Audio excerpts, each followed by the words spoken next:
Bueno, chicos, daremos inicio a la ponencia del día de hoy, domingo, ya finalizando esta semana de ponencias que, bueno, también hemos tenido en días anteriores, organizadas por el Proyecto Hermano Mayor del Comité Permanente Académico de la Sociedad Científica de Estudiantes de Medicina Veritas.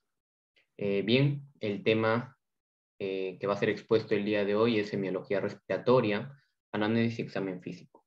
Está a cargo del ponente Luis Pizil. Él es estudiante de 10º ciclo de la Universidad de San Martín de Porres, es coordinador de cursos y talleres en la sociedad ESIEMBE 2022. Es miembro ordinario de SIEMBE, es pasante del Instituto de Investigación de la Facultad de Medicina de la Universidad de San Martín de Porres. Así que estemos atentos a la ponencia del día de hoy y le doy el pase a Luis. Bien, muy buenas tardes. ¿Me confirma si se escucha, por favor? Claro, sí se escucha. Bien, perfecto. Ahora, continuando con lo que es la asignatura de semiología propiamente dicha, ahora vamos a ver uno de los sistemas que más va a estar interrelacionado tanto con otros por su importancia que tiene dentro del cuerpo, y a la vez también va a ser uno de los motivos por los que muchas personas llegan al consultorio por consulta externa o incluso por emergencia, ¿no? Así que vamos allá. Propiamente dicho, recordando que era la parte semiológica, semiología vendría a ser el estudio tanto de los signos como de los síntomas a fin de poder identificar la enfermedad. ¿De qué manera? Porque justamente primero esos signos y síntomas van a ser manifestaciones de la enfermedad.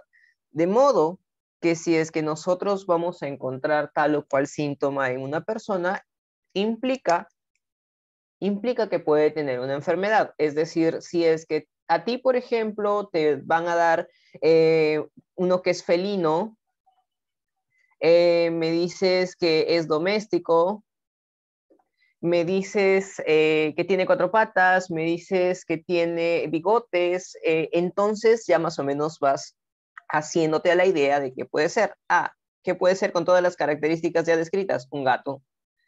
Un gato. Y básicamente es lo mismo que hacemos con la semiología para poder llegar a definir la enfermedad, para poder hacer el diagnóstico. Y en este caso, la semiología de la parte respiratoria se va a dividir en 2 aspectos, la anamnesis y el examen físico. Para aquellos que ya estuvieron en la ponencia de semiología, ya habrán escuchado que la anamnesis nos va a dar cerca del 60%, 60-65% de todo el diagnóstico. Por lo tanto, era imposible dejarla fuera de...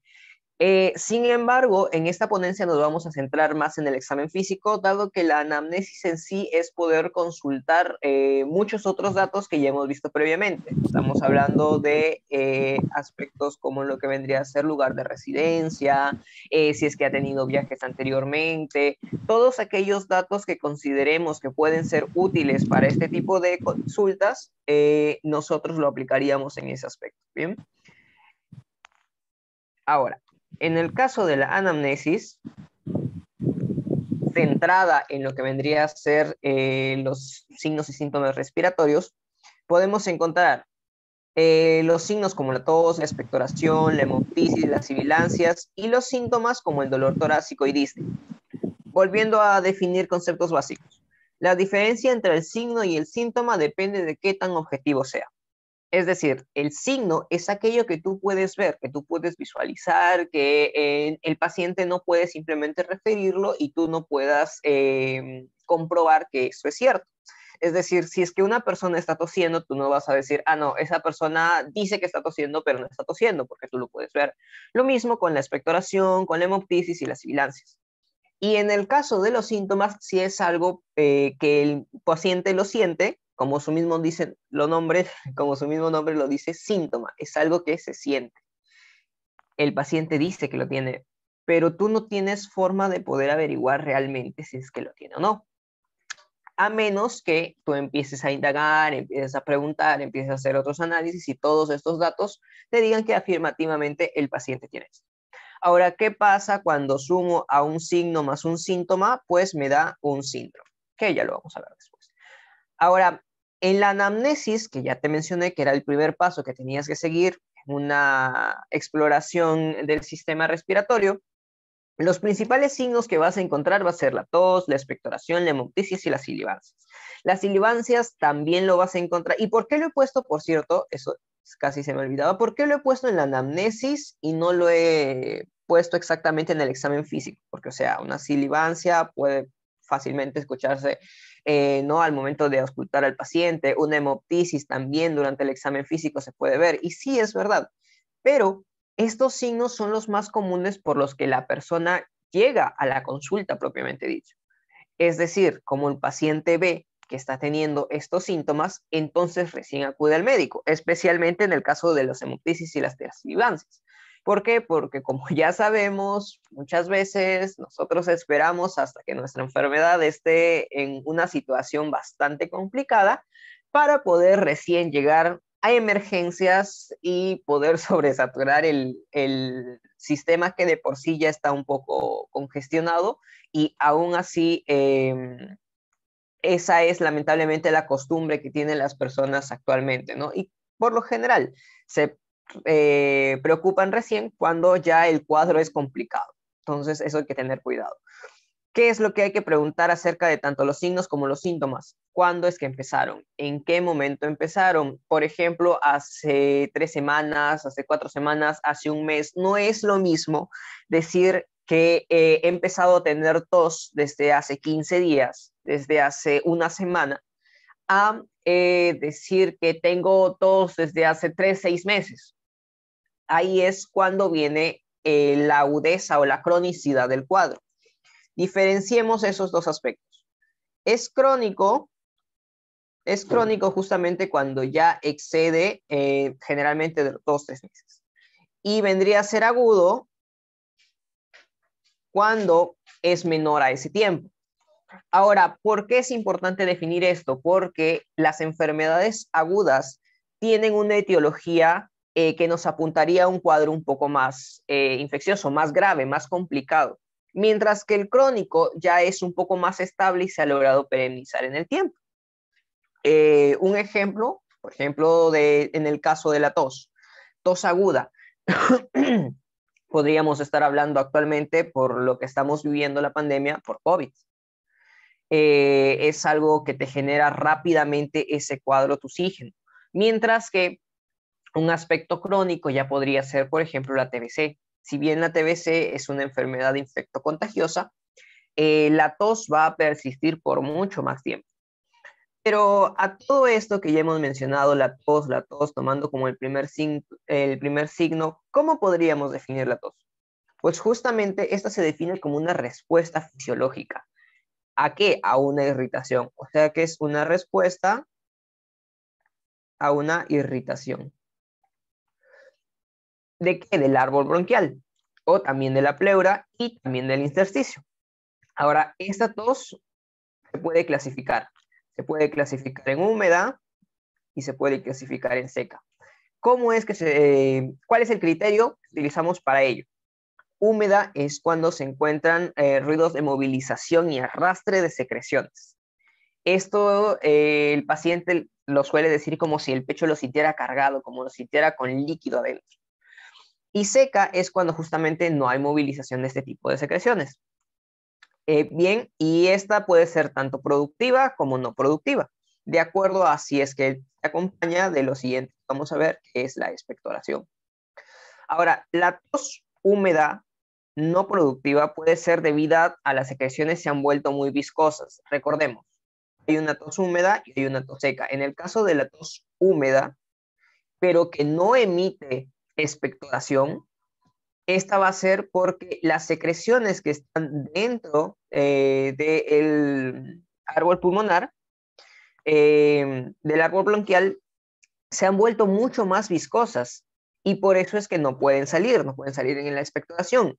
Y esto suele suceder en pacientes deshidratados o que también no tienen la suficiente fuerza como para poder expulsar esta expectoración, estos líquidos. Ahora, recordando lo que les mencioné acerca de lo crónico y de lo agudo. Igualmente también hay tos que es crónica y hay tos que es aguda. ¿Cuándo estaríamos hablando de una tos aguda? Es cuando se acompaña generalmente por infecciones ya sean bacterianas o virales y también infecciones del parénquima pulmonar. En otras ocasiones también se da, por ejemplo, cuando son tromboembolismos pulmonares o incluso edemas agudos de pulmón, ahí se dan este tipo de tos agudas. Y cuando ya son crónicas, como ya lo mencioné, en el caso de la TBC, la tuberculosis, también puede ser por micosis. En televidenovelas, ahí nos transmitieron Micosis, y también puede ser por EPOC. ¿Qué es el EPOC? En sí vendría a ser una enfermedad pulmonar obstructiva crónica, en el cual tienen generalmente pacientes que han sido fumadores crónicos. Bien, eso respecto a la tos. Y como ya lo mencioné, había una tos productiva y no productiva. ¿De qué dependía si es que era productiva? De la presencia de la expectoración. ¿Y qué vendría a ser la expectoración? Pues justamente la emisión de esputo. ¿Y qué es el esputo? La definición vendría a ser que es un material que ha sido expulsado a través de la tos y que proviene en sí del árbol bronquial. Ahora, ¿qué es lo que deberíamos consultar acerca de la expectoración? Y que no les dé miedo. A veces pueden decir, no, pero simplemente la expectoración, porque es que yo habría de preguntar algo así, puede ser algo trivial, algo que el paciente no se acuerde. Pero en realidad nos otorga algunos datos importantes. Por ejemplo, si es que es un esputo blanquecino, así el más común, el esputo mucoso blanquecino, solo indica de que hay una irritación en el árbol bronquial. O sea, blanquecino, irritación. Bien, y que por lo general también está acompañando a la tos, ¿no? Es lo más común. Mientras que si es que el esputo vendría a ser ya un poco más acuoso, ya es mucoide, se ve, por ejemplo, en el caso de alergia. Es más espeso en el caso de alergias. Y si no es alergias, también puede ser en el caso de virosis. Ahora, en el caso de que el esputo ya no sea acuoso, sino sea purulento, de un color ya amarillo casi hasta tirando a verde, entonces ya se puede hablar de una infección. Bien.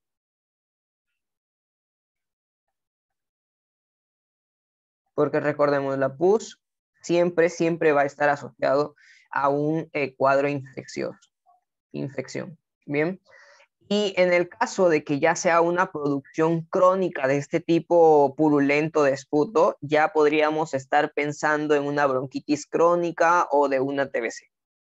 Bien. Ahora, ¿qué pasa, por ejemplo, en estos casos ya crónicos, en los que estás tosiendo y ya empiezas a expectorar el ya mencionado esputo purulento, tu cuadro se va complicando? Adivinen que después de la expectoración aparece algo todavía más complicado y vendría a ser sangre. ¿Y cómo se llama eso? Hemoptisis. Entonces, en sentido rápido, lo que podemos definir la hemoptisis vendría a ser la presencia de sangre en el esputo. Bien, ahora hay que tener cuidado. Nosotros debemos diferenciar entre hemoptisis y hematemesis. Pero Bisfil parecen súper iguales, incluso ambos empiezan con HE.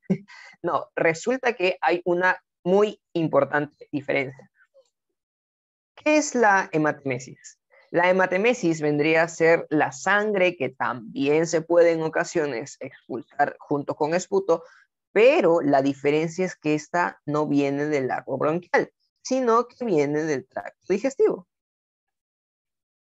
Bien, pero ambos salen igual, incluso hasta después de toser también puede salir sangre aquí.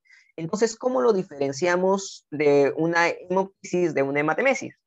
Pues fácil, porque resulta y acontece que muchas veces la hematemesis no va a venir solo por la tos, sino que va a venir por vómitos. Bien, a diferencia de la hemoptisis que siempre va a venir con la tos. O sea, tú estás tosiendo, sale sangre, allá, muy probablemente es hemoptisis. Pero si vomita y sale sangre, entonces eso no es hemoptisis definitivamente, es hematemesis. Bien, náuseas y vómitos, lo que tiene que ver con hematemesis, descartas hemoptisis. Ahora, ¿qué otra diferencia podemos encontrar? Bueno, pues los antecedentes. Si es que, por ejemplo, te llega una persona que ha tenido algún cuadro de úlcera péptica, por ejemplo, y va a tener sangre, arrojando sangre, tú no vas a pensar como primera opción que sea hemoptisis, sino tú vas a imaginar que es hematemesis, justamente por esos antecedentes que ya te estoy mencionando. Ahora, otra cosa importante es el aspecto. Mientras la hemoptisis va a tener espuma, la hematemesis no. Entonces, un punto para la hemoptisis. Es espumosa. Presenta espuma. ¿Qué otra diferencia? El color. Mientras que la hemoptisis tiene un rojo brillante, la hematemesis va a tener un rojo más oscuro, incluso en ocasiones hasta ya marrón y casi negra. Bien. Entonces, punto para la hematemesis, perdón, es oscura. Y acá es brillante. Bien. Ahora, ¿qué otros datos podríamos asociarlos a cada uno? Otras diferencias. La hemoptisis puede venir también con pus, mientras que la hematemesis generalmente viene con comida. Y que la hemoptisis también viene asociado con Disney. Bien, que ya lo vamos a mencionar muy pronto. Ahora, respecto a las silibancias, vamos a hacer mucho más énfasis de este signo cuando hablemos de auscultación. Ahí sí vamos a hablar todos los datos de silibancias. Lo que sí tener que mencionarles es que a primera impresión tienen que explorarlo solo cuando llegue, porque hay pacientes que llegan en tal punto que ya se les puede escuchar las silibancias sin necesidad de ningún estetoscopio, ningún fonatoscopio. O sea, llega el paciente y ya está silibando. Incluso yo no puedo ir a hacer el sonido, de aquí lo vamos a escuchar correctamente como de la silibancia, pero es justamente como su nombre lo menciona, como si fuera un silbido. Y ya podemos escuchar el silbido audible. El paciente está viniendo, está hablando, está respirando y se puede escuchar la silibancia. Y ese es un signo que no se nos puede escapar en la anamnesis. ¿Por qué? Porque como ya les mencioné, debemos preguntar la frecuencia con lo que lo tiene y desde cuándo ha aparecido. De modo que tanto de la tos, expectoración, hemoptisis y silibancias debemos consultar eso para poder saber el tiempo de enfermedad. Ya vimos por qué. Ahora, aparte de los signos, que ya les mencioné, podemos verlo, debemos consultar por los síntomas, porque como ya lo mencioné también, esto no se va a poder ver, tú obligado le tienes que preguntar al paciente sobre estos datos. Y ahora vemos los dos síntomas más comunes, el dolor torácico y la disnea. Acá es un verdadero dilema. El dolor torácico es bastante útil, pero también es súper inespecífico.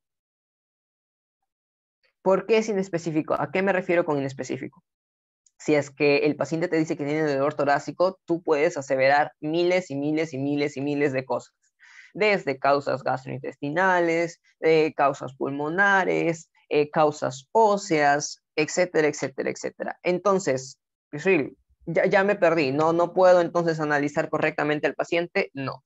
Para eso justamente te sirve este tipo de preguntas, esta mnemotecnia, que siempre te tienes que acordar, siempre, porque en todos los signos, todos los síntomas es súper importante, aún más cuando se trata de dolor. Alicia Fredus. ¿Qué significa esto? A de aparición, L de localización, I de irradiación, C de carácter, I de intensidad, A de atenuación, F de frecuencia, DU de duración y SA de síntomas asociados. Ahora, como ya les mencioné, la aparición es súper importante para poder definir la agudeza o cronicidad. De modo que usted le va a preguntar, dígame, paciente, ¿desde cuándo le duele? Y muchas veces el paciente no se va a acordar. Tú le tienes que decir más o menos hace 2 meses, hace 5 meses, el año pasado, etcétera, etcétera, etcétera. Tú no vas a estar seguro, pero tienes que confiar en el paciente, no hay de otra. Por eso es importante tener que ganarse la confianza del paciente.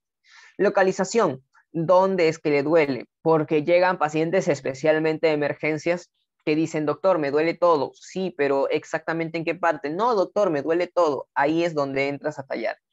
Tienes que más o menos, relacionando con los signos que tú ya estás viendo, ubicar en qué lugar posible debería haber un mayor dolor. Y entonces le dices, doctor, paciente, disculpe, ¿le duele de casualidad en la parte inferior del hemitórax derecho? Claro, tú simplemente le tocas o le indicas dónde es, porque tú no le vas a ir a decir así al paciente, no te va a entender. Entonces tú le dices o le ubicas el lugar donde consideras que pueda estar el mayor dolor y el paciente te dice, sí, doctor, ahí es donde más me duele. Ah, entonces tú ya sabes que dónde es la principal localización, que después puede ser generalizada, también puede ser. La irradiación. ¿Por qué? Porque hay muchos dolores que no se quedan estacionarios, sino que van a migrar o también van a irradiar hacia otro lado. Es decir, que te duela en la parte anterior del pecho, en la parte central, y que se irradie al brazo. Significa que también te está doliendo, ahí los dos mismos dolores aparecieron a la vez. Eso implica la irradiación y tienes que también preguntárselo al paciente. Ya vamos a ver por qué. El carácter, ¿cómo es el dolor? Si es que es un dolor sordo, si es que es un dolor tipo hincada, si es que es urente, todo ese tipo de carácter tú le tienes que consultar al paciente, evidentemente, como ya lo mencioné, de forma que esta persona lo entienda. La intensidad, igual que en mi ejemplo anterior de la localización, el paciente te va a llegar diciendo, doctor, me duele mucho, me duele en todos lados, pero tú tienes que saber mencionar al paciente de qué forma pueda reconocer este tipo de dolor. Ahí es cuando utilizas este tipo de escala del 1 al 10. Tú le dices, paciente, dígame del 1 al 10, en donde 1 es sumamente leve y 10 es el dolor máximo, así que nunca haya aguantado. ¿Cuánto es más o menos? Ahí te dice, ah, no, doctor, es un dolor tipo, más o menos 3. Ah, ya, entonces tú sabes de que es un dolor relativamente leve, que puedes darle todavía algunos analgésicos dependiendo de la circunstancia y que puedes tratarlo con un poco más de paciencia y recolectando más datos, todavía es fácilmente tratable. Pero si te dice dolor, es un dolor tipo 10, siento que me estoy muriendo, siento una hincada increíble en el pecho, entonces ese tipo de diferencias en la intensidad es sumamente importante porque no todas las patologías originan el mismo tipo. Atenuación o agravantes. Hay ocasiones en los que, por ejemplo, el estar acostado, el estar de cúbito, el estar de supino, el estar parado, van a atenuar ciertos dolores. Y tal es el caso, por ejemplo, de neumotórax o hidrotórax, en los cuales vamos a ver que dependiendo de la ubicación en donde haya sido la lesión, nos va a orientar a la posición a la que está tomando el paciente. Bien, eso también es algo importante. Y agravantes, también lo vamos a ver, que no solamente en el dolor podemos conciliar este tipo de características, sino que también en el caso de la disnea, también vamos a ver otro tipo de agravantes. No se preocupen. La frecuencia, como ya lo mencioné, doctor, me duele cada un día, me duele cada 2 días, o el dolor es permanente, lo tengo siempre, también la frecuencia. Igualmente la duración y los síntomas asociados. Eso también es súper importante. Y ahora me dirán, pero Pisfil, me has dicho toda una paporreta de un montón de cosas que tengo que consultarle al paciente. ¿Es verdaderamente necesario, importante tener que consultar esto? Y la verdad es que sí, déjame decirte que sí. ¿Sabes por qué? Mira, dolor torácico es solamente un síntoma. Mira cuántas posibles causas puede tener. Estamos hablando tanto de causas cardíacas, cardiovasculares, de causas pulmonares, de causas gastrointestinales, e incluso osteomusculares y de otros tipos. O sea, incluso esto es solamente un pequeño resumen de las etiologías más comunes. O sea, todavía no te estoy mencionando las que posiblemente no logres encontrar. Así que, mi querido amigo, o amiga, tienes que preocuparte por consultarle todo esto al paciente siempre y cuando se pueda. Y eso también es otra cosa importante que quería mencionar, porque incluso en la clase de semiología había mencionado diferentes técnicas que podías tú aplicar para poder consultarle todas las características de vida del paciente. Pero hay algo importante, que tú tienes que saber hacia dónde enfocarlo. O sea, no vas a utilizar todas ese bagaje de técnicas, sino que tú vas a elegir solo las más indicadas para poder orientar tu historia clínica. En el caso, especialmente en las emergencias. Si es que tú tienes una emergencia, tú no te puedes ir por las ramas, tú no puedes ir preguntando, dígame, señor, ¿usted qué tipo de techo tiene? Porque es una emergencia. Tienes que tratar de orientarlo justamente con los signos que ya estás viendo o que te está dando el paciente. Volviendo con lo del dolor torácico. Vamos a ver qué puede ser un síndrome coronario agudo. En el caso de las causas cardíacas, puede ser un síndrome coronario agudo, puede ser una pericarditis, miocarditis, puede ser una disección aórtica. En el caso de las causas pulmonares, puede ser una neumonía, una pleuritis, un neumotórax, un enfisema pulmonar, puede ser una hipertensión pulmonar. En el caso de las causas gastrointestinales, también podemos ver más reflujo gastroesofágico, espasmo, Malheur-Wills, Bierhaft, enfermedad biliar, pancreatitis, y asimismo también tenemos muchas otras causas. Y miren, cada una de estas causas va a tener alguna de las características que ya les he mencionado. Este es un cuadro resumen, no tiene todas, pero tiene las características que les he mencionado. Por ejemplo, subesternal, esa es la ubicación. Bien, tiene la ubicación, tiene hacia dónde es que se dirige. Por ejemplo, en el caso de acá del síndrome coronario agudo, se va a irradiar al cuello, mandíbula, brazo. En el caso de las causas pulmonares, por ejemplo, vamos a tener para una neumonía, va a presentar otros síntomas asociados, que también lo comenté, un incremento de la frecuencia respiratoria, la presencia de crepitantes, etcétera, etcétera, etcétera. Un dolor agudo, también les mencioné la frecuencia en cómo es que se iba a presentar. Te está hablando de un dolor agudo, no un dolor crónico, no un dolor permanente, sino que ha empezado recientemente. Y asimismo, ¿no? También menciona otro tipo de síntomas que están asociados a este tipo de aparición. Y el segundo síntoma más importante en el caso de un análisis respiratorio de anamnesis va a ser la disnea. ¿Cómo definimos la disnea? Como una dificultad para poder respirar, sea mucho o sea poca. Cuando el paciente llega y te dice, doctor, tengo falta de aire, no puedo respirar, no puedo respirar. Esa es una disnea. El paciente te lo va a referir así, pero tú en la historia clínica, tú no vas a poner paciente refiere falta de aire, que también hay ocasiones en las que lo ponen así, no sé por qué, pero ya podemos mencionarlo justamente como disnea. Y ahora, la disnea es otro síntoma muy parecido al dolor torácico. ¿Por qué? Porque igualmente es inespecífico, cosa que tú tienes que consultar otra vez al paciente las diferentes síntomas asociados que vengan junto con la disnea. ¿Por qué? Ahora lo vemos. Miren, como pueden ver en este cuadrito, la disnea tiene diferentes causas. En conjunto, vamos a ver que diferentes estímulos van a actuar sobre más de un receptor, sobre los quimioreceptores, los mecanorreceptores o metaboloreceptores.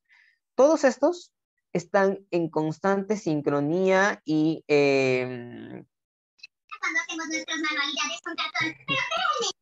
tratando de mantener el equilibrio respecto a la corteza sensitiva que se encarga de regular la respiración. En resumen, significa que un estímulo que te modifique cualquiera de estos tres receptores o de la corteza motora puede ser causante de la disnea. Esto implica que todos estos receptores pueden ser sensibles tanto a congestión de los vasos pulmonares o incluso de una distensión, o también puede ser modificada de acuerdo a los cambios del oxígeno y del CO2 dentro de la sangre debido a los quimioreceptores. o incluso también los mecanorreceptores pueden ser activados por el estiramiento a nivel de los músculos de la caja torácica. O sea, estamos hablando de una gran cantidad de causas, por eso es que nosotros decimos que la disnea es inespecífica. Bien, pero al igual que el dolor torácico, nosotros podemos orientarlo de acuerdo a diferentes preguntas que podemos hacerle al paciente, ¿no? Como por ejemplo, ¿cuándo es que sobreviene esta disnea? Y ahí la Neuro Heart Association nos ayudó con la clasificación funcional de disnea, también llamada la clasificación NIHA, que es bastante utilizada. Tiene desde el grado 1 hasta el grado 4. El grado 1 es básicamente cuando la persona presenta disnea, esta dificultad para poder respirar, pero recién cuando hace grandes esfuerzos, o sea, cuando ya es un atleta, por ejemplo, pongámoslo así, un atleta olímpico podía correr 100 metros planos sin ninguna dificultad y al momento de que llegaba normal, sin ningún problema. Pero ¿qué pasa si es que este mismo atleta después de terminar los 100 metros planos ya termina que no puede respirar?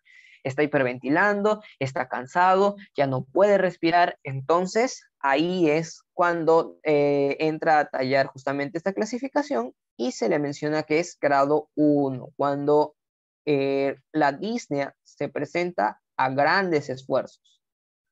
Bien, pero con la diferencia de que antes sí lo podía realizar. O sea, lo mismo con la historia que les acabo de mencionar del atleta. Corría los 100 metros planos y no hay ningún problema, pero cuando ya le vino la disnea grado 1, el correr esos 100 metros planos implicaba que ya llegaba cansado. Pero ¿qué pasa cuando la disnea progresa? Y esto muchas veces es cuando no le tomamos la importancia adecuada. Grado 2, el paciente ya la va a presentar, pero ya a unos esfuerzos más moderados, ¿no? Como por ejemplo caminar o correr a una distancia ya más corta. Por ejemplo, ya a unas 3, 5 cuadras, ya el paciente se va cansando, ya no son los 100 metros planos, ya no es una carrera, ya no es tener que estar subiendo las escaleras corriendo, por ejemplo, sino es simplemente caminar. Ya es un esfuerzo mucho más ligero, pero que aún así el paciente presenta la presencia de disnea. Ya se va complicando. Grado 3. El paciente va a presentar disnea, pero al realizar ya esfuerzos leves. Cosas tan triviales como peinarse, vestirse, hablar o comer algo que fácilmente nosotros podemos hacerlo. Estos pacientes se ven imposibilitados. Ya incluso el hecho de peinarse a un paciente ya no lo puede hacer, ya lo cansa, le deja sin aire incluso. El vestirse, el hablar, todos estos esfuerzos que son mínimos para una persona normal, ya en el grado 3 se va complicando. Y finalmente viene el grado 4. Y ya imagínense, si cada vez se ha ido complicando, pues ya este paciente presenta una disnea siempre, así no esté haciendo ningún esfuerzo, nada. O sea, sin necesidad de tener que estar haciendo absolutamente nada, el paciente ya no puede respirar. Bien, y esta clasificación ha sido de suma importancia en nuestro actual contexto de COVID, porque si es que nosotros vemos esta modificación de los grados de la disnea ha sido presente en todos los cuadros de COVID, o al menos en la mayoría. Claro que algunos simplemente quedaban hasta el grado 1, grado 2, algunos lamentablemente llegaban hasta el grado 3, pero también hemos visto casos en los que lograban llegar al grado 4 y ya finalmente fallecían, ¿no? Y ahí es ya cuando nosotros podemos analizar de acuerdo a valores laboratoriales si es que ya es necesario dar oxigenoterapia, ¿no? Porque el paciente, sea por A, sea por B, ya no puede respirar y es necesario tener que asistirlo con medios externos. Bien, ahora, todo esto respecto a la disnea, pero también hay una disnea muy particular, muy importante que siempre tienen que recordar y es la disnea paroxística nocturna. ¿Y qué es la disnea paroxística nocturna? Acuérdense siempre porque en casos clínicos viene, los doctores lo preguntan, es algo súper importante. La disnea paroxística nocturna es que te presenta disnea, pero solo en las noches y generalmente cuando estás durmiendo. Es decir, estás durmiendo, estás descansando de lo más happy y de la nada te despiertas porque no puedes respirar. Bien, esa es la disnea paroxística nocturna. No puedes respirar y tienes que despertarte necesariamente, tienes que poner almohadas. Entonces ahí también tienes que consultarlo. Hay algunos pacientes que así llegan refiriendo, doctor, yo no puedo dormir bien todas las noches porque a mitad de la noche yo me despierto y no puedo respirar y tengo que poner almohadas para poder dormir así en posición semisentado porque no puedo respirar. Disnea paroxística nocturna. ¿Y qué es lo que te indica? Insuficiencia cardíaca congestiva. Acuérdense, es casi un signo patognomónico. Es curioso, y aquí podemos ver la inespecificidad de la disnea, que a pesar de representarse por una manifestación respiratoria, la patología que lo está originando es uno de tipo cardíaco, o sea, es cardiogénico. Por eso es que nosotros debemos ir, como dicen, jalando el hilito, viendo de que ya tiene disnea, pero entonces le empiezas a consultar, le empiezas a hacer más análisis referentes a el estudio propiamente dicho de esta disnea, su carácter, en qué grado está, cuándo es que apareció, si es que tiene otros síntomas asociados, y ahí es cuando recién descubres todo esto que ya estoy mencionando. Bien, entonces, algo adicional que también deben saber al momento de analizar las disneas es que, por ejemplo, hay ocasiones en las que se utiliza un estudio llamado marcha al reposo, o sea, para poder evaluar si es que en el reposo y en la actividad se modifica la saturación de oxígeno. También incluso se puede solicitar tomografías y electrocardiogramas o ecocardiogramas para descartar lo que ya mencioné, que una disnea puede ser originada por cuadros cardíacos y cardiovasculares. Así que recordar, una disnea, una falta de aire, no solamente puede estar asociado a un cuadro respiratorio, sino también a un cuadro cardíaco. Bien, tenerlo muy en cuenta. Ahora, los síndromes, ¿qué son los síndromes? Pues justamente, como ya lo mencioné, la unión de signos y síntomas a la vez. Bien, y estos nos van a orientar. El síndrome como tal no es un diagnóstico etiológico, ¿eh? Eso diferenciarlo. Porque, o sea, tenemos síndromes que abarcan a la vez varias enfermedades. De modo que tú no puedes mencionar como un diagnóstico definitivo a un síndrome. ¿Bien? Este es, por ejemplo, les doy un ejemplo, ¿no? El síndrome de condensación es un síndrome, pero dentro de este mismo va a englobar otras enfermedades de etiologías diferentes, pero que tienen los mismos signos y los mismos síntomas. Entonces, recordar, síndrome no es lo mismo que etiología. Bien.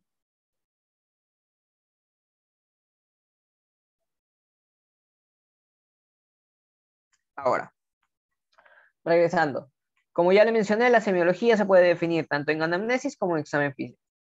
Ahora lo que vamos a ver es justamente el examen físico. Y aquí está. Recordemos, porque esto ya lo hemos visto en la clase de semiología, el examen físico viene marcado por lo que es la inspección, la palpación, la percusión, la auscultación y la imagenología. En el caso de la inspección va a ser justamente, como su mismo nombre lo dice, ver, observar. Palpación, tocar. Percutir, también tocar, pero con la finalidad de escuchar ruidos en particular, que tienen una técnica muy definida y que ya lo vamos a ver en un momento. Auscultación, escuchar los ruidos, que también lo vamos a definir.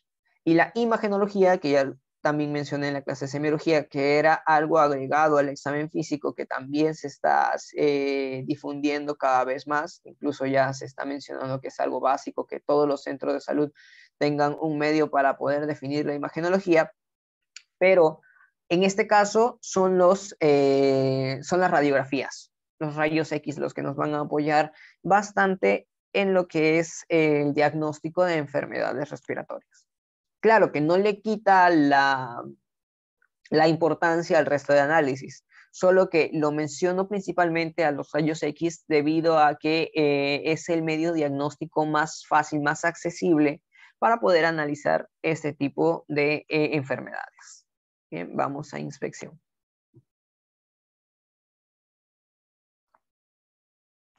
Y vamos a ver que la inspección puede ser de dos tipos. La inspección que va a analizar características estáticas y la inspección que va a analizar características dinámicas. En el caso de las características estáticas vamos a ver primero la piel, que es lo más exterior, lo más fácil para poder observar. Vamos a ver qué coloración tiene, si es que tiene alguna herida, por ejemplo, si es que presenta alguna cicatriz. ¿Por qué una herida? Porque esto nos podría, un hematoma también, por ejemplo. ¿Por qué todos estos? Porque nos podría orientar a una posible fractura. Si es que tenemos un tórax que, por ejemplo, está todo con una coloración violácea, nosotros podríamos definir de que ha tenido algún tipo de traumatismo en esta zona y que por lo tanto podría haber alguna fractura. Y el dolor consiguiente y las afecciones que puede generar a los órganos en su interior podría ser debido a este traumatismo. Entonces nos podría orientar. Asimismo, también una coloración azul podría implicar una cianosis, etcétera, etcétera, etcétera. También las cicatrices podrían indicarnos tanto traumatismos pasados como también cirugías. Eso también hay que tenerlo en cuenta porque hay ocasiones en las que ciertas cirugías pueden generar otro tipo de patologías que repercuten completamente en el sistema respiratorio.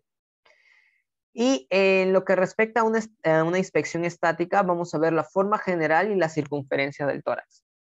De por sí, no todos los tórax son iguales. Vamos a ver que existen diferentes tipos de tórax normales. De por sí no hay ningún problema, pero también hay tórax patológicos. Y justamente podemos verlo aquí. El primero que vamos a definir va a ser este, que es el denominado tórax paralítico. ¿Y por qué tórax paralítico? Algunas características de este tipo de tórax van a ser, por ejemplo, el alargamiento del diámetro vertical, es decir, este diámetro, vamos a ver, está alargado. La reducción del diámetro anteroposterior, este diámetro de acá, el anteroposterior, va a estar disminuido. También las clavículas, si acá lo podemos ver, van a estar bastante prominentes. Incluso también las costillas van a adoptar una dirección bastante oblicua. Miren, todas las características que lo voy mencionando ahí está en la imagen. Los espacios intercostales también, miren, se presentan mucho más anchos. También las fosas, tanto supraespinosas como infraespinosas. Acá podemos ver las infraespinosas, supraespinosas, que en la parte posterior, perdón, no se puede figurar. Pero tanto las fosas supraespinosas como infraespinosas van a estar bastante marcadas. Bien. Y los omóplatos, las escápulas van a estar también bastante sobresalidas. Y el cuello también por lo general se ve un mayor alargamiento. ¿Y todo esto a qué se puede asociar? Bueno, en lo que respecta a patología respiratoria, podría estarnos hablando de una tuberculosis crónica avanzada. Bien, vemos a este paciente, lo primero que ya podríamos estar pensando, posiblemente tenga tuberculosis. Pero también hay otros motivos por los que podría generarse esto, por ejemplo, la desnutrición. Así que es necesario seguir evaluando si es que este paciente tiene o no tuberculosis. El segundo tipo de tórax que también vamos a estudiar es el tórax en tonel o también denominado enfisematoso.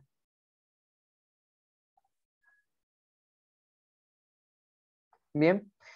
Ahora, ¿cuáles son las características de este tipo de tórax? Bueno, pues resulta que el cuello va a ser mucho más angosto, mucho más corto. Vamos a ver que el ángulo de Lewis, que va a ser este, el ángulo de Lewis en donde van a converger bien, el ángulo de Lewis en el que van a converger justamente la articulación del esternón con la clavícula, vamos a ver que va a estar mucho más prominente, mucho más salido, más acentuado. Vamos a ver que también las clavículas van a estar elevadas. Bien, vamos a tener también una acentuación de la columna vertebral, acá lo podemos ver. Y si es que nosotros nos damos cuenta, miren la forma que tiene, es como si fuera un círculo, como si fuera un globo, por eso es que le mencionan en tonel, porque si es que lo ven, tiene esa forma. Ahora, el siguiente tórax patológico vendría a ser el escoliótico o sifótico. ¿Por qué se menciona esto? Porque justamente va a tener una presencia de sifosis y en ocasiones también acompañado de escoliosis. Ahora, estas características van a ser las que la definan, ¿no? Una trayectoria de las costillas van a tener una nueva rotación en referencia a la apófisis transversa.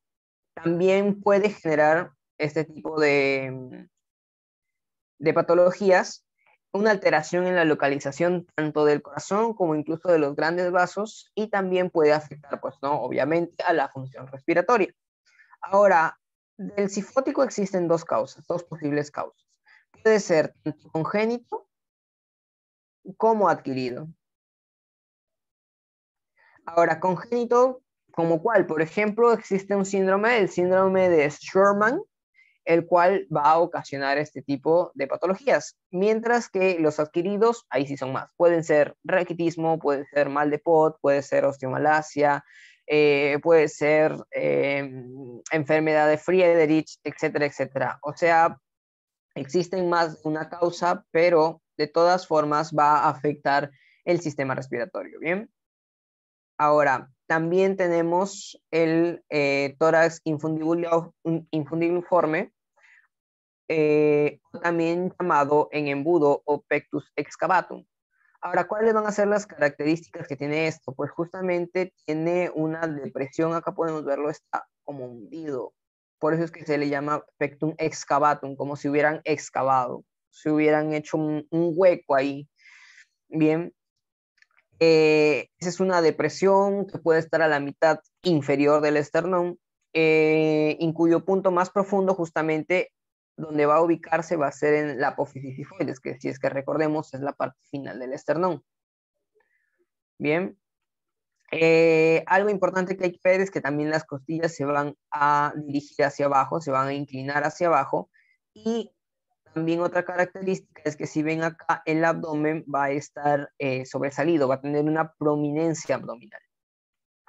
Bien, vamos a tener todo lo contrario. Si es que el anterior era excavado, ahora tenemos el tórax piriforme. ¿Por qué? Porque va a tener como una especie de pirámide aquí, si es que se dan cuenta.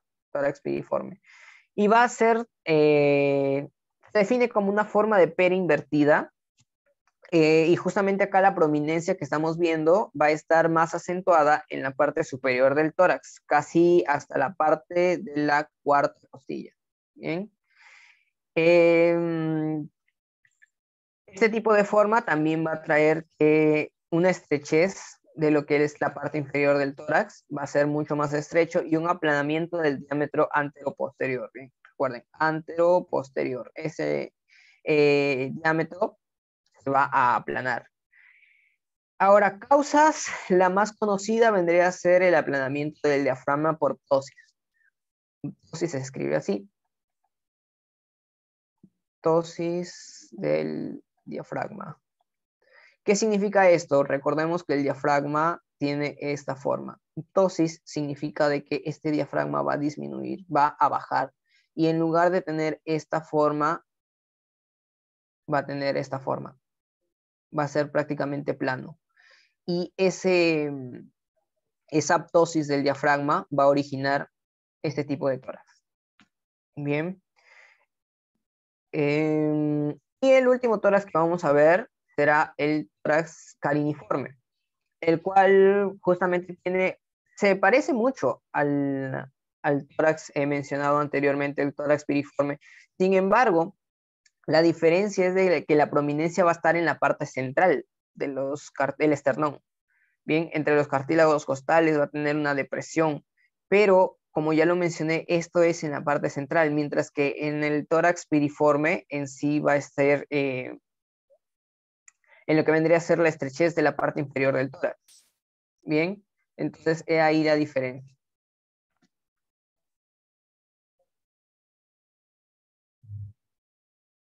Bien, y eso es con respecto a la inspección estática. Recuerden, solo estamos mirando, todavía no hemos tocado nada, solo hemos visto. Pero como ya lo mencioné, eso es estático porque no es necesario que el paciente esté respirando para poder tener este tipo de inspección.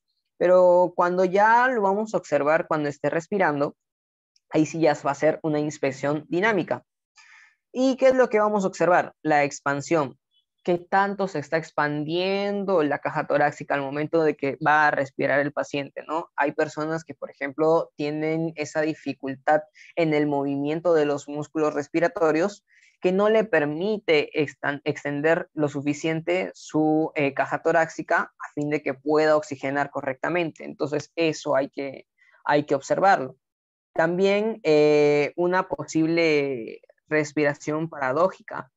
Eso también es importante mencionarlo, pero ustedes dirán, ¿qué es una respiración paradójica? Pues se le menciona respiración paradójica cuando el abdomen asciende en la inspección y desciende en la expiración. O sea, si es que ustedes respiran, van a ver de que el abdomen va a descender.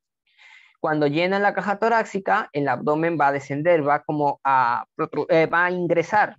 Mientras que cuando expiran, entonces el abdomen otra vez regresa a su normalidad. Una respiración paradójica es que el abdomen va a ascender durante la inspiración y va a descender durante la expiración. Bien. Y el patrón respiratorio va a ser una serie de signos que van a agrupar tanto la frecuencia respiratoria como la profundidad de la respiración.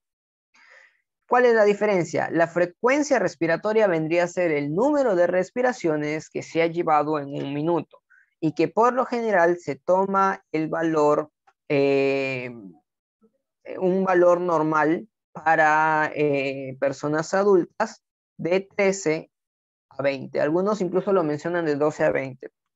No es exacto el límite inferior de 12, 13 hasta 20. Eso es el número de respiraciones por minuto.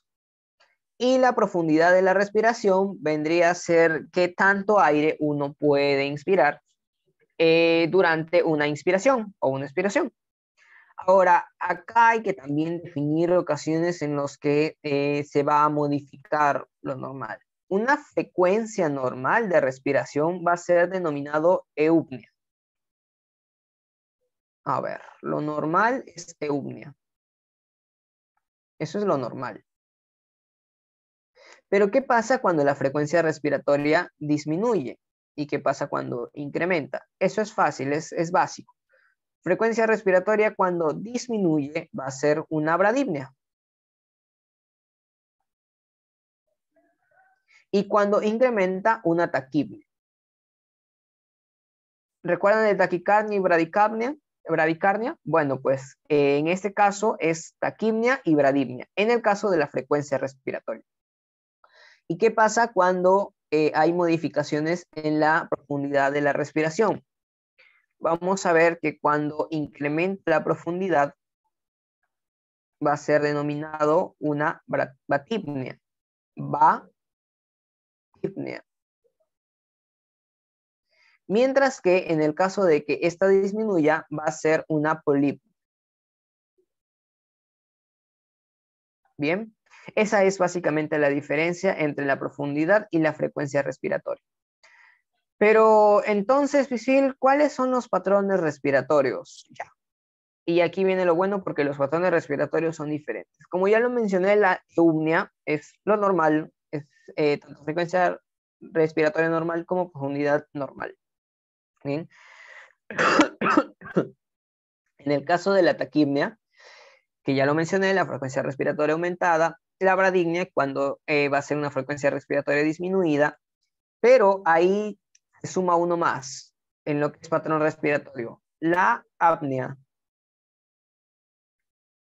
¿Qué es la apnea? Significa ausencia de respiración, pero temporal. O sea, uno está respirando y de pronto deja de respirar y de ahí vuelve a respirar. Esa es una apnea. Pero hay patrones respiratorios que tienen nombres propios. Tal es el caso, por ejemplo, del Cheyne-Stokes, o también denominado periódica.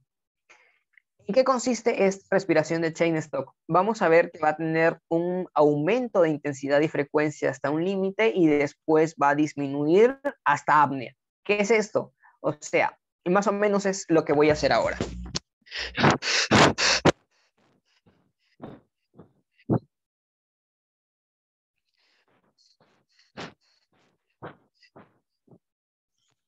Primero van a ver que está ascendiendo y llega a un punto máximo en el que después empieza a descender y hay un periodo en el que no hay ningún tipo de respiración. Bien, a ver si puedo graficarlo. Va creciendo, va aumentando, va aumentando, va aumentando, llega a un punto en el que aumenta máximo y de ahí disminuye, disminuye y un proceso de apnea. Y de ahí lo mismo. Y así, ese es Cheyne-Stokes. Ahora,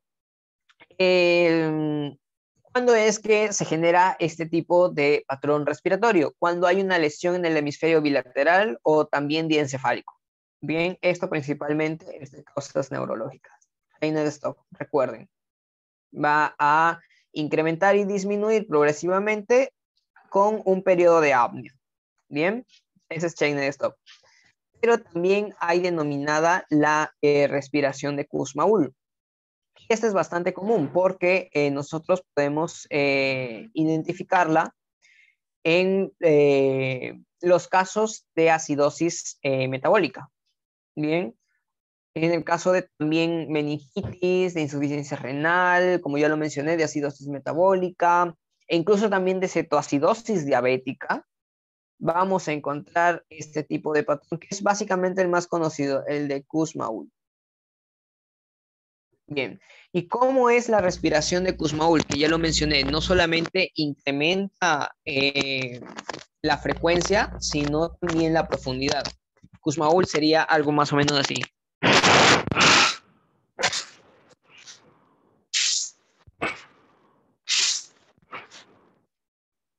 Eso sería una respiración de Kussmaul. Y la diferencia también es de que esta va a ser continua, se va a mantener siempre.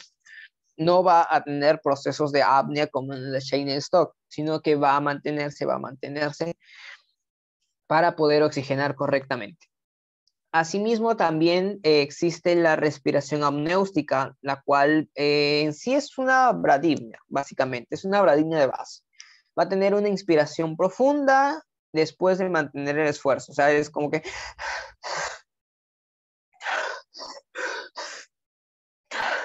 es algo así. Y las causas por lo general son lesiones también nerviosas que pueden ser originadas por afecciones en la protuberancia y también por hipoglucemia. Bien, esos vendrían a ser patrones respiratorios y eso los vamos a ver justamente con la elevación del tórax. Nosotros vamos a poder más o menos definir los patrones respiratorios. Incluso también los sonidos al respirar van a ser evidentes, así que nosotros podemos identificarlo justo en el momento de la expansión. Y como último, pero no menos importante, también debemos ver lo que es la dificultad respiratoria. Y esta dificultad respiratoria viene definida por tres aspectos, tres signos básicamente. Lo que vendría a ser un aleteo nasal, un balanceo de cabeza y también hay ocasiones en las que hay retracciones.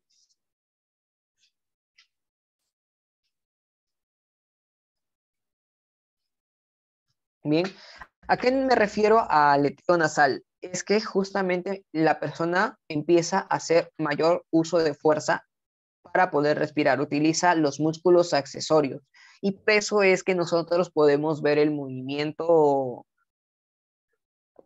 de las orejas, perdón, de la nariz al momento de que se está inspirando.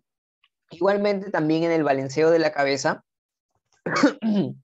esto puede implicar un aumento del trabajo respiratorio y puede ser justamente sinónimo de que la persona ya se está quedando dormida o se está cansando del esfuerzo respiratorio que está haciendo. Y finalmente las retracciones vendrían a ser producto de alteraciones como obstrucciones o disminución de la distensibilidad. Todo esto, como ya lo mencioné, va a generar una dificultad respiratoria. Bien, y después de la inspección, nos vamos a la palpación. Ya una vez que tú has visto, ahí recién tú le dices al paciente que vas a tocar, que por favor se retire lo que traiga puesto, porque vas a tener que poner tus manos sobre la superficie del tórax. Y acá hay algunos de los signos más importantes que tú tienes que buscar al momento de analizar el tórax.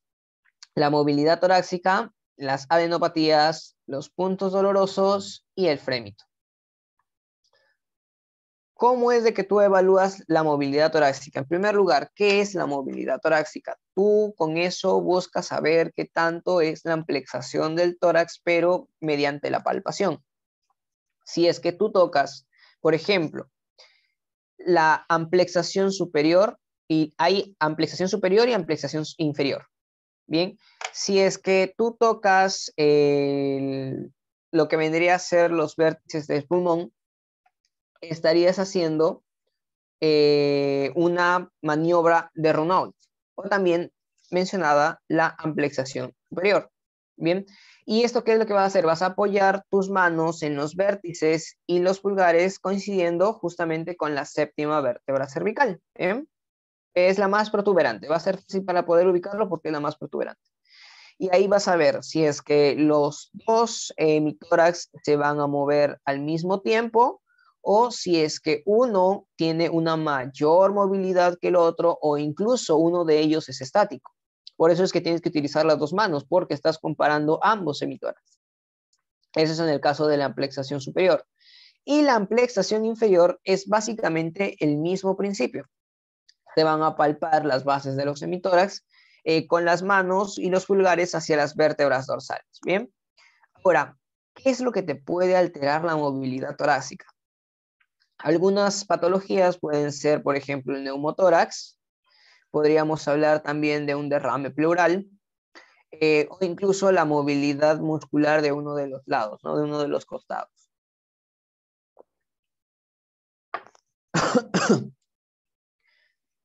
Un segundo signo que podemos buscar en la palpación son las adenopatías. Estos pueden ser ubicados tanto en la zona maxilar como también en el cuello, puedes ubicarlo en las axilas, puedes ubicarlo también en lo que vendría a ser la zona de la base del cuello. Todas estas adenopatías nos podrían indicar una hipertrofia ganglionar que puede ser producto de enfermedades como infecciones tanto en la boca como en la faringe y también especialmente la tuberculosis. Bien. Otro tema a analizar son los puntos dolorosos. Por ejemplo, en la unión contraesternal, que puede doler en el caso de una tumefacción o de osteocondritis. También puedes buscar una crepitación ósea y esto se genera cuando hay una fractura de costillas o de clavícula. Vas a ver que se puede sentir cómo es que los crepitantes, ¿no? Como si estuvieran pasando una lija contra otra. Ahí vas a sentir cómo es que la fractura entre costilla y clavícula se hace evidente. Y también puede haber incluso una crepitación gaseosa, y eso puede ser debido a acúmulos de aire en el tejido subcutáneo. Y esto es generalmente ocasionado por traumatismos torácicos, fracturas costales o incluso también heridas. Bien. Y ahora lo más importante que vendría a ser el frémito. Bien, esto vendría a ser en sí la palpación de la pared torácica, mientras que la persona esté diciendo la palabra 33, está diciendo el número 33, 33, 33, lo que también algunos hemos conocido como vibraciones vocales o frémitos vocales. Bueno, pues justamente estos son. Ahora, ¿por qué esto es importante? Porque nos va a ayudar a saber si es que estas vibraciones vocales están disminuidas o están normales. Porque hay ocasiones en las que ciertas patologías van a afectar este tipo de características. Bien, hay diferentes formas de poder hacerlo, por ejemplo, con la palma de la mano o como en este caso, está utilizando el doctor la palma de la mano, o si no, también con la cara cubital de la mano, como en este caso. Y vamos a ver que para poder analizar el frémito, vamos a pasar como en zigzag. Aquí podemos ver, voy a aumentar un poco la imagen para que se pueda ver mejor. Ahí está. Vamos a ver que acá tenemos los números 1, 1, 2, 2, 3, 3, 4, 4. ¿Por qué? Porque este es el orden que debemos seguir al momento de analizar el frémito. Y, Bisfil, ¿por qué es que no podemos seguir primero con un hemitórax y después con el otro? Eso es porque tú tienes que comparar cómo es que se encuentran los frémitos en un hemitórax con relación al otro. Bien, por eso es que se hace 1, 1, 2, 2, 3, 3, 4, 4. Con este tipo de orden para poder analizar si es que los frémitos en uno de los hemitórax está diferente, igual, normal o aumentado con respecto a los dos. Bien. Y eso vendría a ser básicamente la palpación. Entonces recordar, movilidad torácica, adenopatías, puntos dolorosos y frémitos.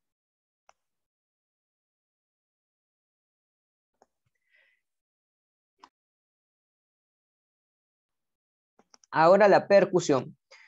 Es importante mencionar que antes de saber qué es lo que tenemos que buscar y dónde poder percutir, es necesario saber cómo percutir. Y eso es algo cuestión de práctica. Incluso les invito a ustedes a hacer un ejercicio ahora mismo en el que puedan más o menos ver cómo es que pueden percutir. Miren, ustedes no sé en qué superficie estén, si es que están en una mesa, si es que están en una silla o tienen incluso están en su cama. Fácilmente en cualquier superficie en la que se encuentren pueden ubicar su mano izquierda y la van a posicionar sobre esa superficie que tengan, suponiendo de que este sea el tórax, ¿no? Y van a estar ligeramente separados los dedos. Bien, ponen su mano izquierda sobre la superficie que tengan con los dedos ligeramente separados. Y donde se va a presionar va a ser en el dedo medio de la mano izquierda. Ese es el dedo que principalmente se va a presionar sobre la superficie. Bien, y hay algo importante que también es necesario mencionar. Claro, cuando estén analizando, ¿no? En un paciente en sí, por ejemplo, supongamos que esta sea una costilla y esta sea otra costilla, donde debemos nosotros percutir es justamente en medio. Bien, tiene que estar alineado con estas costillas. Se va a percutir en el centro de la falange. Una vez de que ustedes ya tienen ese dedo en la superficie que ya les mencioné, van a percutir sobre el centro de la falange media, del dedo medio que ya les mencioné, con la punta del dedo medio derecho, o sea, de la otra mano, con la punta del dedo medio, solo utilizando un ligero movimiento de la muñeca. Bien, solo de la muñeca. Eso es otra cosa importante que nosotros debemos ver, porque hay ocasiones en las que utilizan todo el antebrazo, o no creo que haya alguno que utilice todo el brazo para percutir, pero solo deben utilizar la muñeca. Solo en un movimiento de muñeca nada más tienen que percutir sobre el dedo medio, en sí en la falange media. Bien. Y recordar, en medio de las costillas. Ahora, eso es el cómo. ¿Dónde percutir? Ahora vamos a ver, pues, que En la imagen tenemos el orden en el que debemos percutir. Y como ya lo mencioné, lo mismo que al momento de que estábamos viendo la palpación, es en zigzag para poder comparar a ambos emitórax. Bien, vamos a ver que tenemos 1, 1, 2, 2, 3, 3, 4, 4, 5 y 6. Los unos están representando justamente a la fosa supraclavicular. Recuerden, la clavícula supraclavicular. La 2 va a ser la fosa infraclavicular. La 3 que tenemos acá va a ser, ya sería parte de la región mamelonar. Igualmente junto con la 4, pero que ya está más a la parte media. Bien.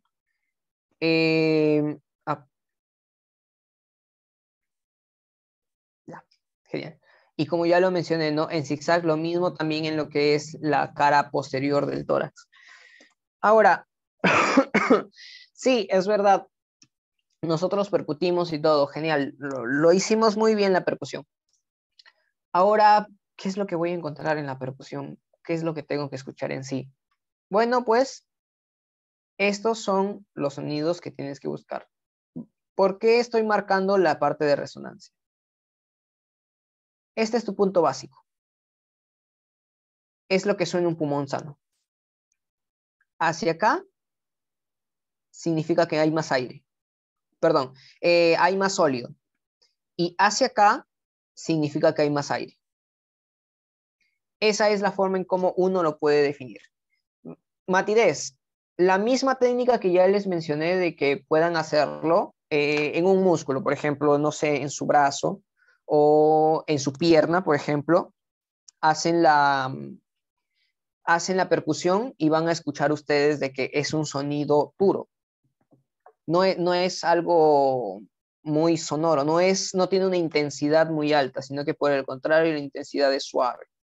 Bien, y poco a poco va reduciendo. Su matidez es una intensidad un poco más intermedia y como ejemplo tenemos al hígado. Bien, resonancia es el pulmón sano, es lo que en realidad nosotros debemos escuchar en los pulmones. Bien, hiperresonancia en sí es algo que por lo general no se debe encontrar, pero que sí se da solo en cuadros patológicos como por ejemplo EPOC y neumotórax.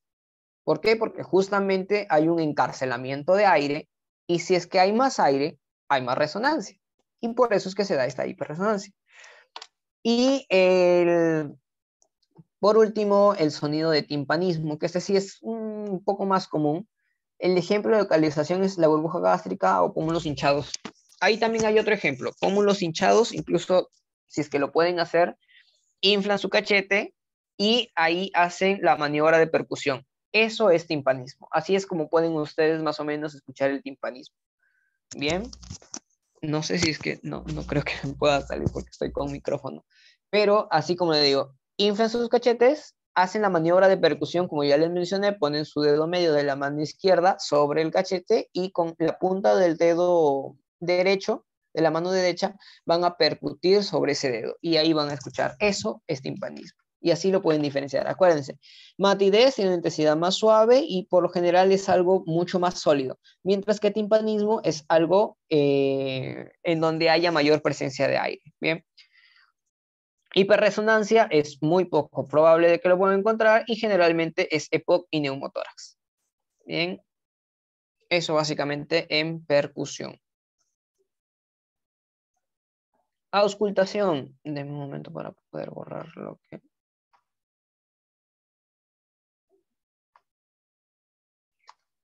Bien. Auscultación, y aquí es donde viene básicamente lo más, lo que a algunos más los emociona, porque muchas veces han utilizado el estetoscopio para poder escuchar los pulmones, pero no saben exactamente cómo es de que se tiene que auscultar y dónde es que se tiene que auscultar, y a la vez también qué es lo que van a escuchar en sí. De ahí que les pase los materiales, van a poder ustedes entrar a estos videos de YouTube, no son míos, los he encontrado y he considerado de que son uno de los mejores para poder escuchar justamente los ejemplos tanto de ruidos normales como normales. y ya lo van a poder ingresar a verlos cuando les pase los materiales. Sin embargo, ahora vamos a verlo de forma teórica y después también vamos a escuchar algunos. Y como ya lo mencioné, tenemos los ruidos que va a empezar con el ruido laringotraqueal.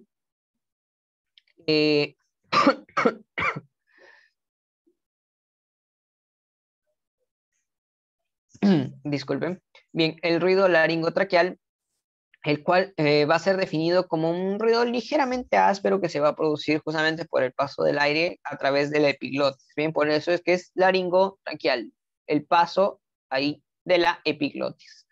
Bronquial, ahí sí es un ruido mucho más alto, tiene una tonalidad también más elevada y el silencio entre el ruido y ruido bronquial es mucho más corto. Bien, el bronco vesicular ya es un sonido inspiratorio y expiratorio de una duración ya casi equivalente, o sea, tanto en la expiración como en la inspiración van a ser muy similares en cuestión de tiempo. Bien. Y al final ya en el vesicular es mucho más leve, es suave, es de tonalidad baja, se van a auscultar durante principalmente la inspiración y van a continuar sin pausa, es continuo. Y los anormales vamos a tener las sibilancias, los roncus, los crepitantes y los frotes pleurales. Ahora mismo vamos a ver cada uno de ellos.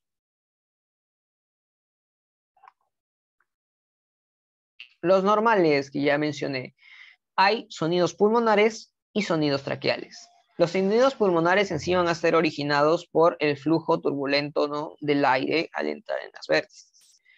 Ahora, el origen es tanto la expiración, principalmente la expiración, y en el caso de ser global y segmentaria, la inspiración. Bueno, estos datos acústicos, ¿no?, un adicional, la frecuencia es menor a 100 y es mayor a 1000 Hz. Y la relevancia es debido a que nos ayuda a corroborar que la ventilación regional sea correcta y que el calibre de la vía aérea esté permeable, es decir, que pueda pasar el aire. Y aquí justamente tenemos un ejemplo, déjenme ver si es que también está compartiendo el audio. A ver, me confirman si se escucha, me confirman por el chat.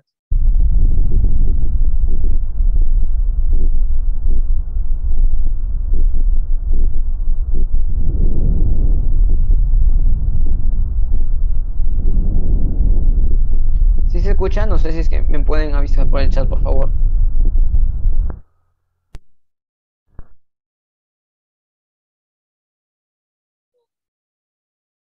Bien, ese es un sonido pulmonar.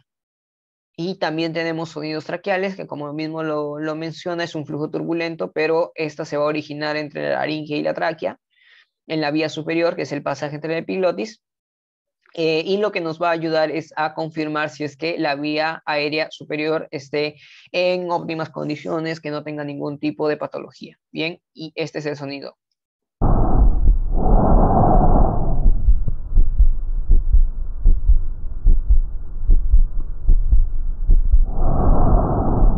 Como lo ven, es un sonido mucho más áspero que el anterior.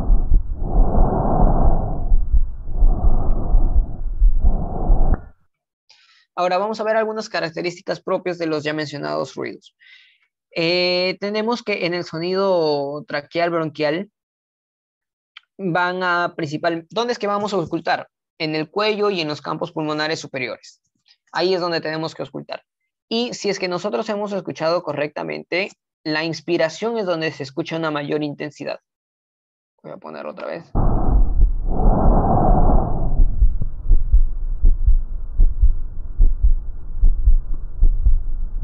Esa es una inspiración. Y bien, la inspiración es mucho más lenta, con una menor intensidad. Y es en la inspiración en donde está la mayor fuerza, la mayor intensidad. Es un ruido continuo, es tanto inspiratorio como expiratorio, pero la principal intensidad está en la inspiración y tiene una pausa entre ambas fases, pero es ligera, es diminuta. ¿Y cuándo es que se altera? Cuando hay una presencia en tórax, cuando hay la presencia de consolidación. También tenemos los sonidos broncovesiculares, Esto es donde lo vamos a auscultar justamente en lo que es la parte de la región iliar, en la parte central, en la parte media. Las características es de que es tanto inspiratorio como expiratorio. Y en sí el sonido es básicamente uniforme, tanto en la inspiración como en la expiración. Tiene prácticamente la misma intensidad. Y aquí lo vamos a escuchar. Como lo ven, la persona está inspirando y expirando, pero la intensidad es básicamente la misma.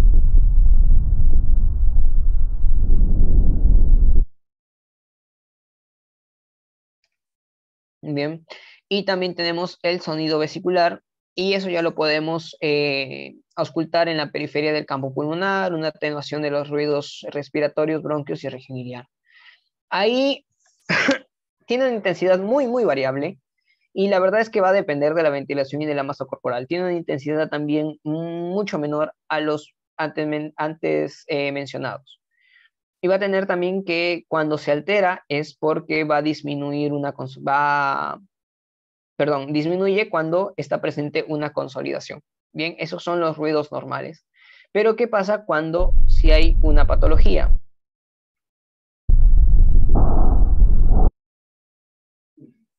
Cuando hay una patología, podemos encontrar diferentes tipos de sonidos, tanto pulmonares como pleurales. En el caso de los pulmonares vamos a encontrar los discontinuos, que van a ser crepitantes gruesos, medianos y finos, y los continuos, que van a ser tanto los silibantes como los roncus de intensidad baja. Esos son los pulmonares, acuérdense, es de acuerdo a su frecuencia, discontinuos y continuos. Discontinuos, crepitantes, continuos, roncus y silibantes. Y los pleurales van a ser aquellos que van a estar generados por el roce entre la capa y capa pleural. Bien.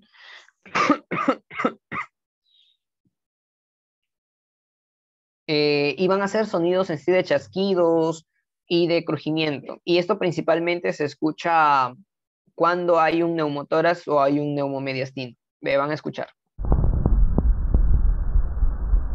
Ahí en ese roce como que si estuvieran friccionando algo, o si estuvieran refregando algo. Bien, ese es un sonido pleural.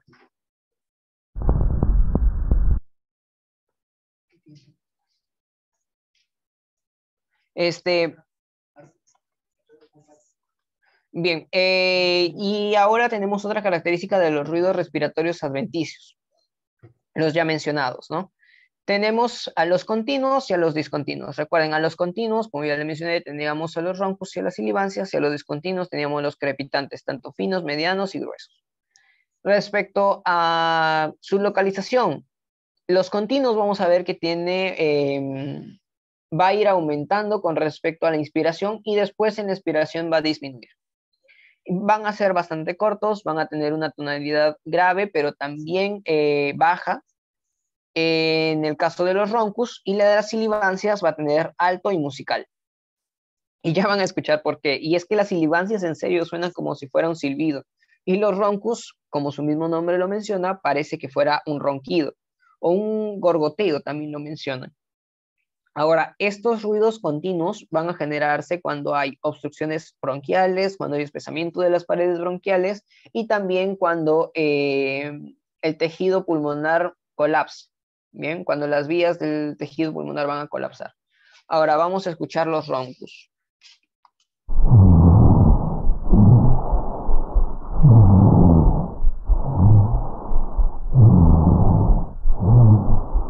Como lo mencionaba, su mismo nombre lo llama roncus, y así es como se escucha. Y las sibilancias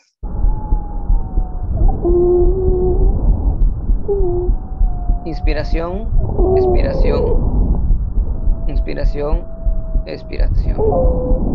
Tiene un tono alto y musical, mientras que este es mucho más grave, es más áspero.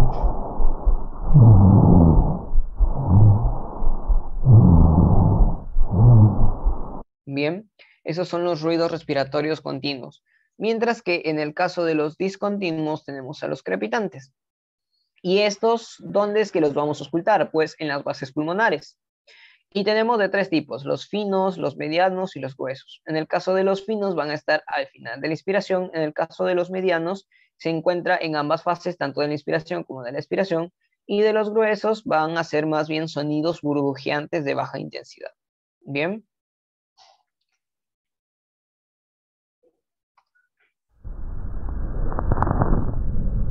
Algunos incluso mencionan que es como un sonido del pasto, o sino también del friccionar los cabellos, y así también pueden escuchar algo parecido a los crepitantes.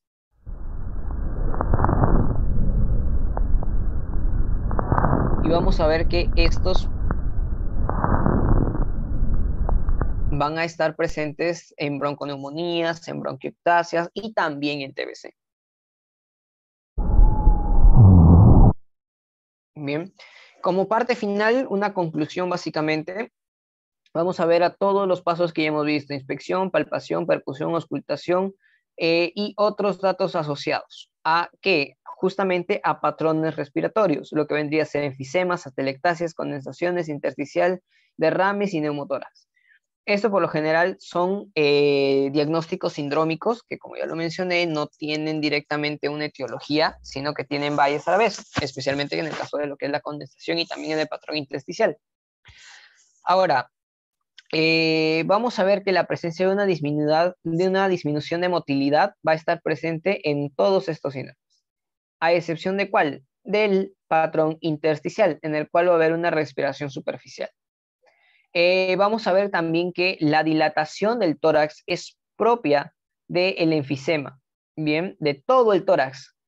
Cuando vamos a ver el tórax completamente dilatado, está mucho más amplio, podemos nosotros pensar en el caso de enfisema. Mientras que si solo uno de los semitórax va a estar dilatado, o sea, mayor su amplitud, podríamos estar hablando de un neumotórax, bien, o también de un derrame. Pero recuerden, quien tiene un tórax, todo el tórax dilatado, enfisemas. Bien. En la palpación también hay algo sumamente importante, y es que todas van a disminuir, o incluso en la atelectasia van a estar abolidas, mientras que en la condensación estos incrementan. Acuérdense, la palpación de las vibraciones vocales, o también mencionado los frémitos vocales, van a estar incrementados únicamente en la condensación. Recuérdenlo. ¿Quién es el único que tiene las vibraciones o frémitos vocales incrementados? El patrón condensatorio. Otros no. Los demás están disminuidos o están abolidos, como en el caso de la atelectasia. No lo puedes encontrar. Bien. Igualmente en la percusión vamos a ver que tenemos la presencia tanto de matidez como de timpanismo. Timpanismo solo lo vas a encontrar en el enfisema y en el neumotórax. ¿Por qué en el neumotórax? Porque recuerden que les mencioné, timpanismo ¿cuándo es? Cuando estamos palpando una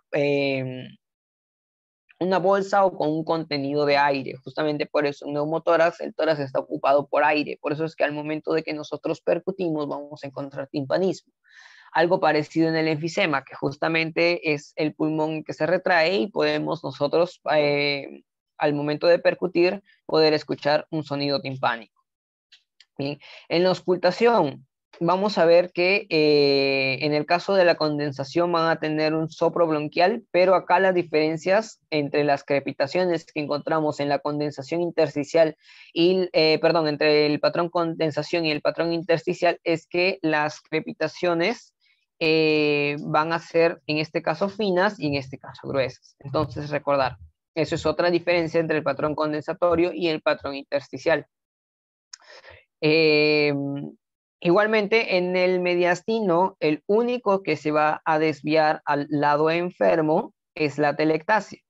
Bien, a diferencia de los otros patrones en los que puede estar normal o puede estar desviado al lado sano. La atelectasia se va a desviar siempre al lado enfermo, recuerda.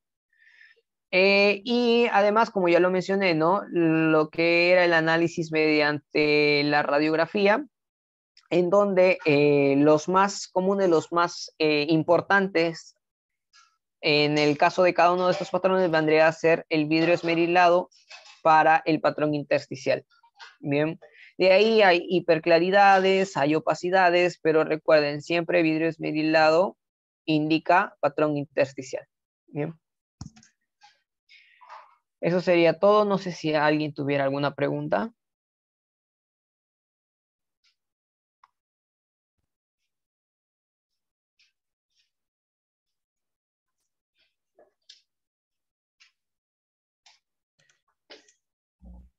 Bueno, chicos, todos hemos escuchado la ponencia de Luis. Ha estado muy interesante, ha sido un poco extensa porque el mismo tema lo amerita, ¿no? El ponente ha tratado de ser lo más explícito posible y, de cierta manera, tratar de que todos nosotros entendamos. Si alguno de los asistentes tuviese alguna pregunta, duda, consulta, la puede realizar y nuestro ponente la va a responder en este momento. Por favor, alguien mediante el chat o puede activar su micro para hacer la pregunta.